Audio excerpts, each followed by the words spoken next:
Bruce, you must have something really good too. Of course I do. It's Bruce Danielson, and I guess I'm here to entertain you too.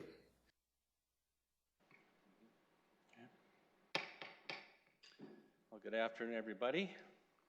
Welcome to the Tuesday, July 14th informational meeting. We'll call one for the Siouxland Heritage Museum Board, and I think Councillor Starr was going to give that, who doesn't seem to be here quite yet. Board on that one, Councillor Brecky or Councillor Neitzert? I was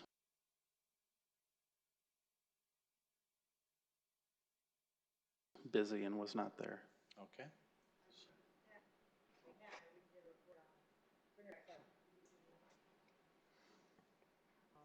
I attended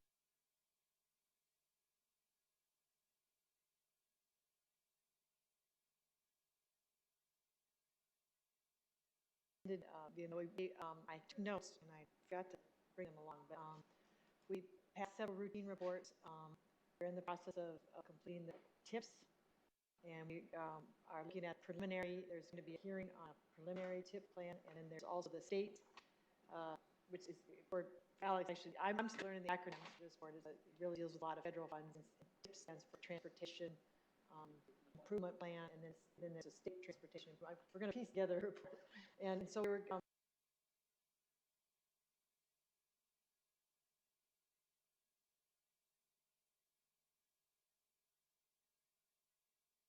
We're going to just reviewing those. They're in the process of fishing those up, and we're going to be receiving a more detailed presentation in the future of what their findings were when they did a lot of surveying to determine needs, for both of those plans. And then the major thing was, and help me with this. This was the discussion of that in the Discovery District. Rick, do you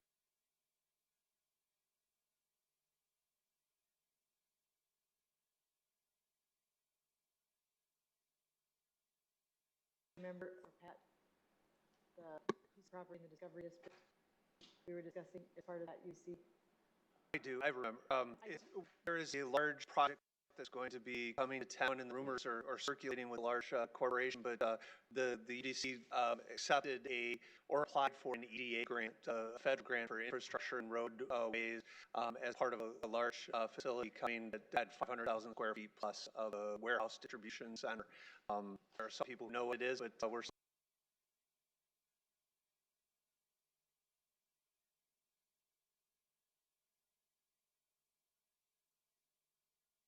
kind of hanging up there waiting for an announcement that probably be coming from the Development Foundation as part of the land sale. So the EDA money will pay for that part of the infrastructures. That was, yeah, those were, I think, the highlights of it. Other than that, it's pretty much routine. Okay, thank you. Councilor Starr, did you want to give us a report of Siouxland Heritage Museum Board? Absolutely. I try to cut to a couple of highlights. The normal things that are going on in the museum. The difficult part for the museum is the enterprise fund. Not a lot of weddings going on right now. They've pretty much had everything canceled through the end of July, hoping for some things to pick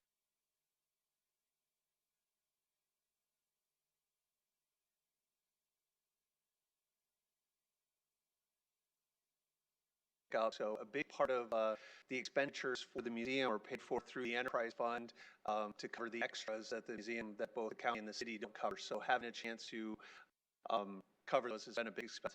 The other really interesting thing that's going on is they're having a lot of security issues with a new Irene Hall Resource Center. So we spent some time looking at adding a security system. The board for the Siouxland Heritage Museums did, looking at adding a security system to the resource center. So by the time we're done, it's one of those things that will probably be asked for a supplemental to add the outdoor security cameras. There's burglar, fire, when someone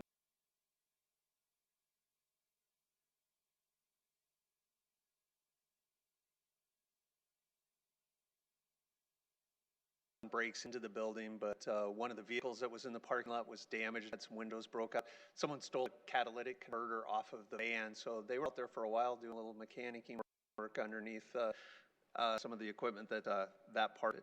The other thing that is kind of exciting is there's a book project that a couple of combinations of different grants that are coming up. So it's a children's book the museum is going to be offering to the public, and it does a really nice job of the history, and I can't go into a lot of the details, but you'll see in September a little bit more. And so I've secured at least a book for all of us and a chance to share it with the library and some schools and some things that they're doing as part of they're calling it the Fuller Book Project. So.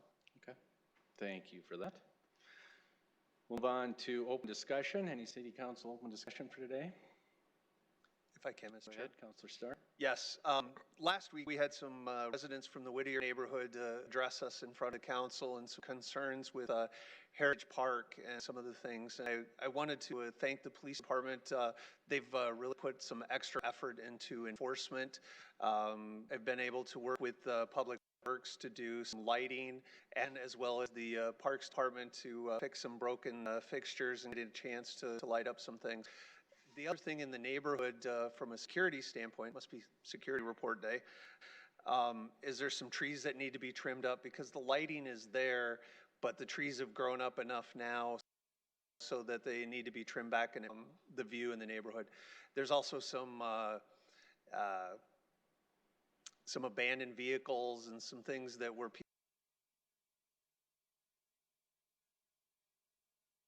people are hiding when find them as they go running off. So we're working with code enforcement to make sure some of those things get addressed so that those abandoned vehicles aren't there, lighting, and again, the Parks Department moving some picnic tables around and doing some things. And my biggest concern after listening to the neighbors is that we don't want to just shift this somewhere else. And I think that's why it's so important that we continue to move forward with the triage center to help the people that want to be helped, but there's still going to be some issues with substance abuse, mental illness, and again, chasing them out of the park. But you can't sit in the park and get drunk all day and drink cheap malt liquor and then not expect the neighborhood to be upset about it. But, you know, again, the other side of it, there's no bathrooms in that park. So where do you go? You know, you've got to walk a considerable distance.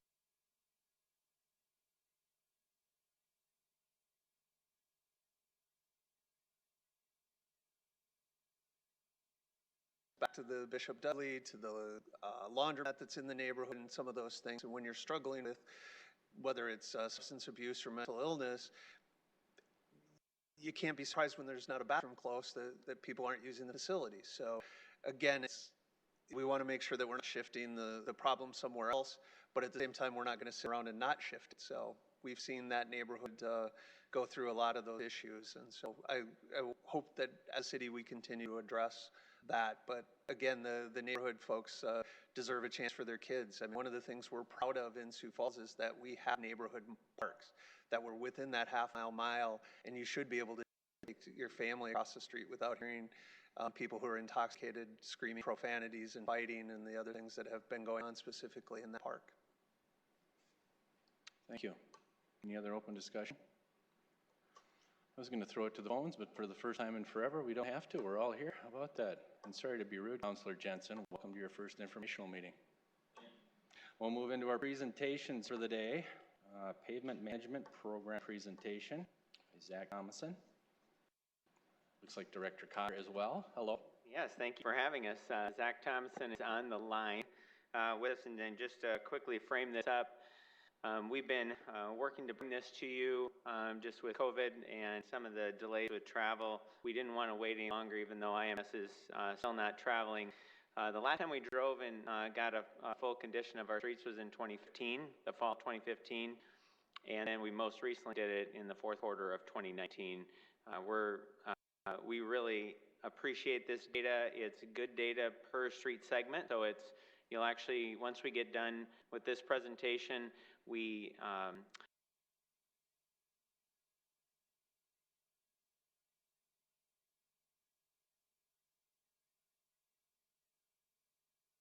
show you a new Sioux Falls landing page where you can get all this information, actually drill down to your own street and get the condition rating.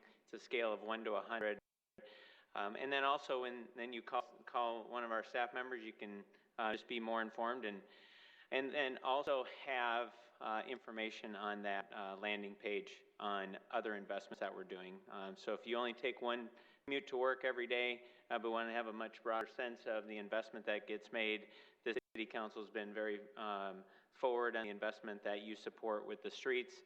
We just really hope to broaden that awareness, perception, and also bring some excitement to the investment that gets made on an annual basis. So our layout today is we're going to go through a video. So Zach Thomason was not able to travel here, so we had them pre-tape their presentation. It's about 24 minutes. It's rich in content, but it'll save you reading the study. And then we'll have some time for questions, and then we do want to introduce a new educational branding campaign for you, and then you be the first ones to see it. With us today is Chad Heavey, Nick Rizak, Brian Becker-Connect, Grace Olson. All of these individuals have had a lot of work with this project, along with Wes Phillips. He unfortunately is not able to be here, but he has a lot of work with our pavement management system. So without further ado, we've got Zach on the line for questions at the end, so let's roll the presentation. Thank you. All right, let's go ahead and get started. My name is Zach Thomason with IMS. I am the Director of Client Services. And today we're going to be chatting about the 2020 State of the Roadway Network here in Sioux Falls. So let's talk about the agenda first. One of the first items we're going to discuss is the data collection methodology. So we'll talk about what tools we used and what type of data that they collected. We'll also review the condition analysis, meaning we'll talk about how we used the data that was collected in the field, what it meant, and how it drove us to a final analysis. And then we will also talk about the budget models. And the budget models is where we start asking questions: how much funding is required to maintain the current conditions of the city, as well as what does the condition profile of the city do with the existing budgetary constraints. So let's first start with the scale of investment.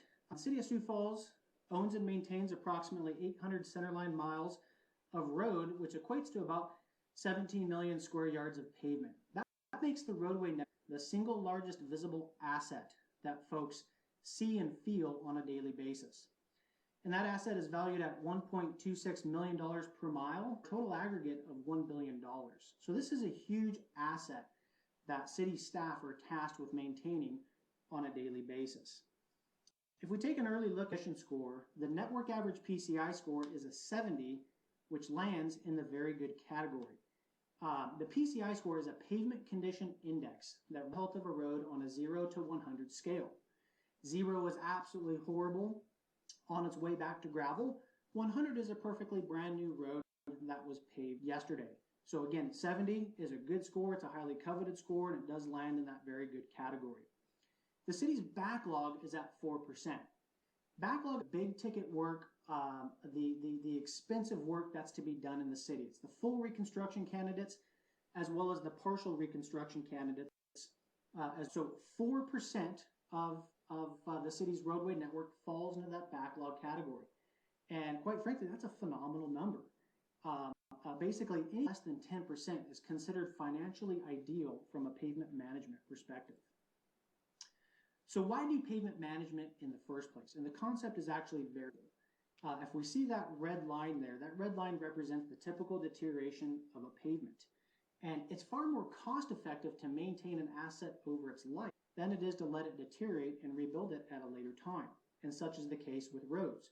So as we can see here, in the first 40% of a pavement's life, it only has a % drop in quality. So it's a fairly shallow rate of deterioration. But in the next 15% of that pavement's life, it has a 40% drop in quality. So that's that cliff there, so to speak. So if we can capture roads in that $1 zone before they fall off that cliff, we can save exponentially moving forward, rather than deferring roads and letting them fall to the $8 reconstruction. The best analogy that I can give you folks is that roads are very similar to the cars that we drive on a daily basis. So when we buy a car, we fully intend to change the oil, flush the coolant, and rotate the tires in an effort to maximize the life of the vehicle at the absolute lowest cost. So we've internally made a decision that we're going to change the oil every 3,000 miles instead of swapping the engine every 30,000 miles. And it's a financial decision because it's far more cost effective, and roads are exactly the same. And if we can capture roads in that target zone, we can effectively maximize the life of the road, so extend it out at the absolute lowest cost. And that target zone that you'll hear me talking about throughout this presentation is generally between about a PCI of a 65 and upwards of an 85. So if we can capture roads in that target zone, we can apply a very cost-effective rehab that'll give us the biggest bang for our buck at the end of the day. Now, the concept of pavement management is really a balance of three specific ingredients, and it starts with understanding existing city objectives. What's important to the city of Sioux Falls? It also starts with understanding existing level of service policies that are already committed to and existing budgetary constraints. The next ingredient is understanding the condition. We can't plot a course forward until we have condition data and until we know where we are today. With current condition information, we can then model and forecast what is going to happen over time. And then lastly, to balance it out, the last ingredient is to roll in industry standard prioritization techniques as well as analysis techniques like optimization. So we take advantage of things like optimization by using very specific techniques called cost-benefit analysis or even cost of deferral analysis that I will refer to here in the next few slides. So we've talked a little bit about PCI. We know that it's a scale from 0 to 100, but at certain points in a pavement's life, it needs a certain rehab depending on its condition. So again, we see that red line, which represents the typical deterioration of a pavement, and now we have descriptive terms that are associated with condition scores along with appropriate rehabs based on its current condition. So if we take a look at the very good roads, these are roads that score between a 70 and an 85. If this were an asphalt road in this condition, it would require a surface treatment. That would be an appropriate treatment for an asphalt road. And a surface treatment is simply a lightweight, cost-effective application that preserves the road, waterproofs the road, rejuvenates the road, and we see those with products like slurry seals, microsurfaces, chip seals, cape seals, and there's a whole range of different products that are available that fall into the surface treatment category. If this were a concrete road in this very good category, it would be an ideal candidate for localized remove and replace, so minor repairs, as well as crack sealing and joint sealing to waterproof and preserve the roadway. Now, if we jump down a bit, let's get a little bit more dramatic. Let's jump down to the poor roads. So these are roads that fall between a 25 and a 40 on the PCI scale. For asphalt roads, these are roads that are good candidates for thick overlay to full surface removal. And on the concrete roads, these are roads that are good candidates for extensive panel replacement and grinding, which means up to 25% of the panels on this particular segment or project require a full remove and replace. So we can see that depending on where a road lands in terms of condition and where it is in its life, it's going to need an appropriate treatment. Now, in terms of data collection, that's the laser road surface tester that was mobilized to the city, and its job was to survey every road, every block, every segment that is maintained by the city of Sioux Falls. And it was tasked with collecting a full suite of pavement distresses. So on the asphalt roads, it collected things like roughness and rutting, several different types of cracking, distortions, and bleeding. And on the concrete roads, it also collected roughness and was supplemented with distresses such as shattered and divided slabs, corner breaks, faulting, and scaling. And all of this information is used such that we can calculate a PCI score on a segment-by-segment basis in the city. So that means every block of road that is loaded into the pavement management program has its own associated PCI score. So we've talked about PCI, we know the scale, we know that there's appropriate times in a pavement's life when certain rehabs are applied. Let's take a look at what PCI looks like in the field. So this is an excellent road, and excellent roads are roads that score above a PCI score of an 85. This one in particular is practically brand new and scored a 95. It's in good shape with very few distresses present. Let's jump down to the good roads. We did skip over the very good roads for the sake of time, but the good roads are the roads that score between a 60 and a 70.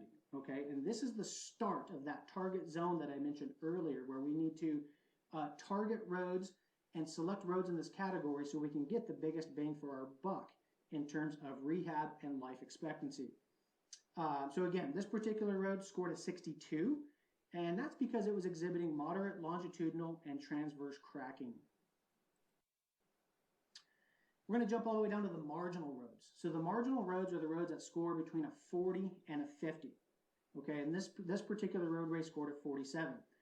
Often the marginal roads are a very high priority in the pavement management program because they're considered critical from a cost of deferral perspective, meaning if we don't capture some